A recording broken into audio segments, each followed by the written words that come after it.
Em relação à licença maternidade, gente, tem vários jeitos de ser pedido em um checklist sobre esse tema, né?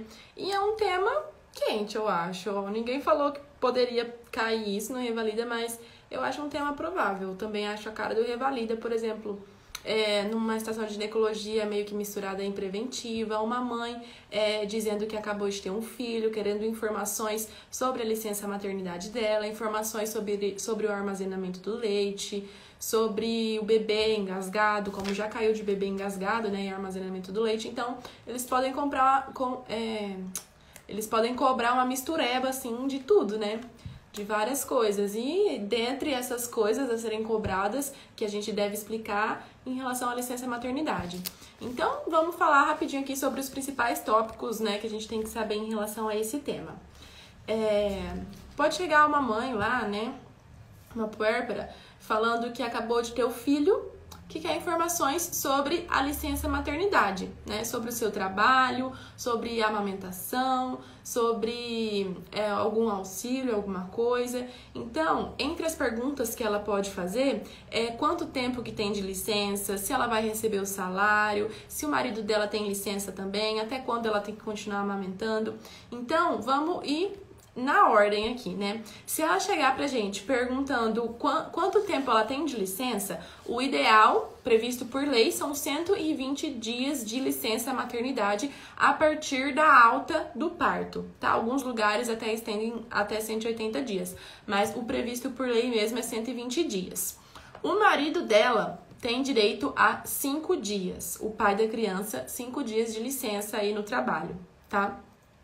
Em relação ao salário e a uma possível demissão, a gente tem que explicar para ela que se ela tiver carteira assinada, ela não pode ser demitida, né? Porque isso é previsto por lei. Então, ela não vai ter prejuízo nem no salário e nem no emprego dela.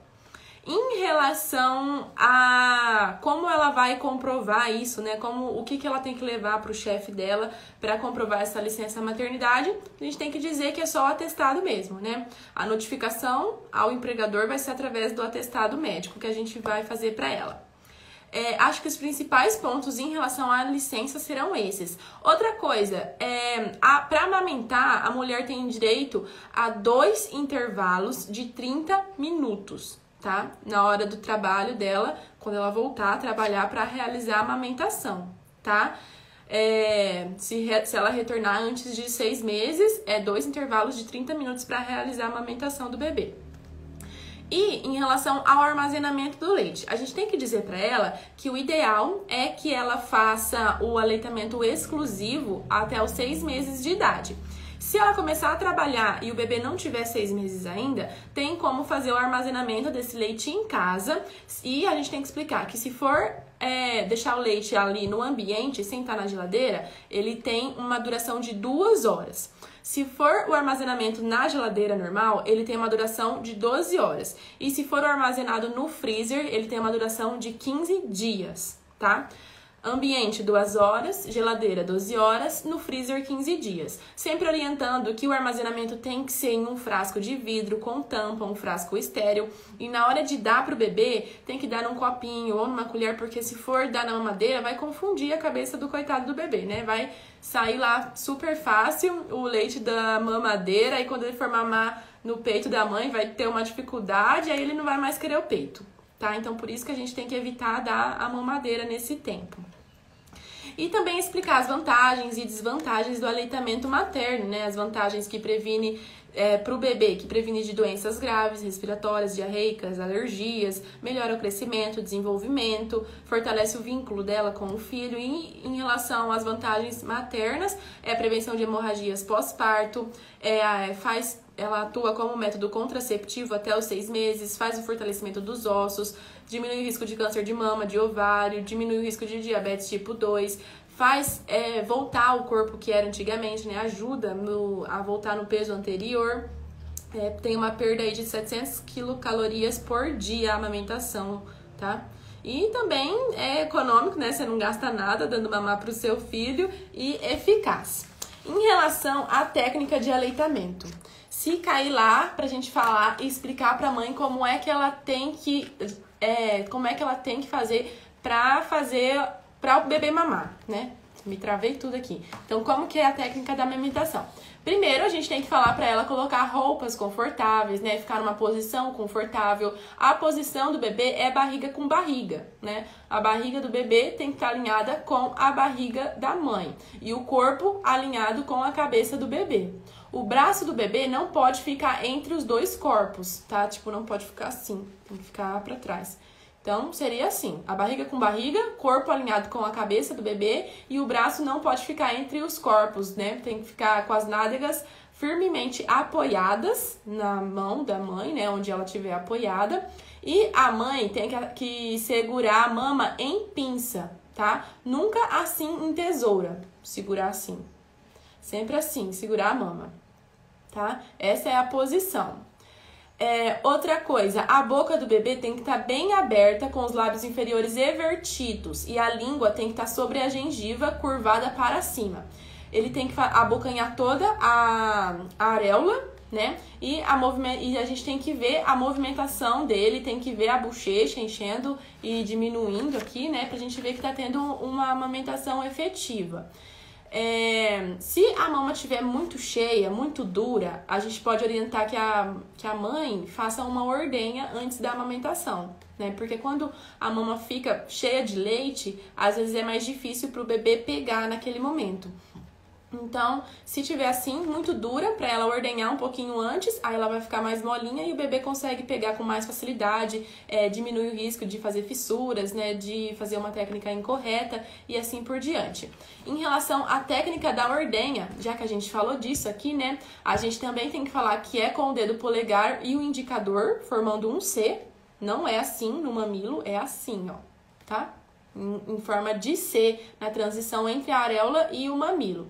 Tem que fazer uma massagem em movimento circular da mama, da base em direção à auréola, tá? Circularmente.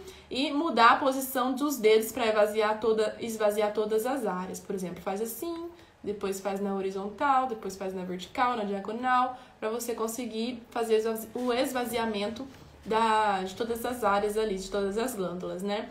E ele pode ser ordenhado as duas mamas em um único pote, beleza? Isso não interfere em nada. Em relação às fissuras, quando chegar uma mãe falando lá que tá cheia de fissura na mama, reclamando, a gente tem que fazer a reavaliação sempre da técnica de amamentação. Pedir para ela explicar como é que ela tá fazendo essa técnica. Se ela estiver fazendo errado, a gente tem que orientar a forma correta. Tem que falar para manter os mamilos sempre secos, não ficar usando pomadas, cremes. Se tiver com fissuras, um tratamento bem efetivo é deixar os mamilos expostos ao sol, tá? Tirar o sutiã, tirar a camiseta, ir num lugar escondidinho lá da casa e colocar os mamilos no sol. Fazer esses banhos de sol são muito bons, gente. E não usar sabonete nem álcool, né? E dar mamar livre demanda pro bebê. Então, se tiver com a técnica correta, se não tiver com engurgitamento, com dificuldade, né, do bebê mamar, vai dar tudo certinho, não vai fazer fissuras e vai ter uma amamentação bem tranquila, né? Se tiver fissura, se tiver muito duro, se tiver muito dolorido também, a gente pode falar para ela fazer a ordenha manual, né? E dar um pouco pro bebê assim, no copinho ou na colher, enquanto dá uma cicatrizada. E se tiver fissuras, não pode interromper o aleitamento, tá? A gente tem que mandar ela continuar amamentando, senão pode até piorar, né? Virar uma engurgitação, uma mastite e assim por diante. Pode dar um analgésico, alguma coisa assim. Em relação ao engurgitamento, a gente tem que dizer que ele é fisiológico, tá? Todas as mulheres que amamentaram vão ter algum episódio de engurgitamento mamário, porque é quando o leite está descendo lá e o bebê está esperando para ser tirado pelo bebê, né? Tá esperando pro bebê sugar aquele leite. Então a mama vai produzindo leite, vai ficando cheia, vai ficando mais dura e faz o engurgitamento. Então ele é fisiológico quando é o leite descendo. No caso do patológico, a gente pode realizar a ordenha manual e massagear as mamas em movimentos circulares, lá, igual a gente já conversou. Fazer o uso de sutiã com alças largas também ajuda, e firmes, né, que sustente bem as mamas para não ficar doloridas, e fazer mamadas mais frequentes. Se o bebê não tiver na hora, se não quiser mamar naquele momento, você pode fazer a ordenha, tá? Quando tiver muito engurgitado assim. E não contraindica o aleitamento. A gente tem que dizer para ela amamentar, porque esse vai ser um tratamento efetivo, né? O bebê amamentando mesmo. O esvaziamento e o tratamento vai ser a analgesia com esvaziamento, pode também indicar compressas frias e falar para ele mamar. No caso da mastite, gente, a gente tem sempre que avaliar as causas da mastite. Se tem uma produção muito grande de leite, se tem um esvaziamento inadequado, se não tem uma técnica correta de amamentação, né? Daí fica o leite muito tempo lá, quando o bebê tem uma sucção ineficaz. E ela também não contraindica o aleitamento, tá? Não é porque tem mastite que você vai dizer para não amamentar. Tem mastite, vai amamentar igual.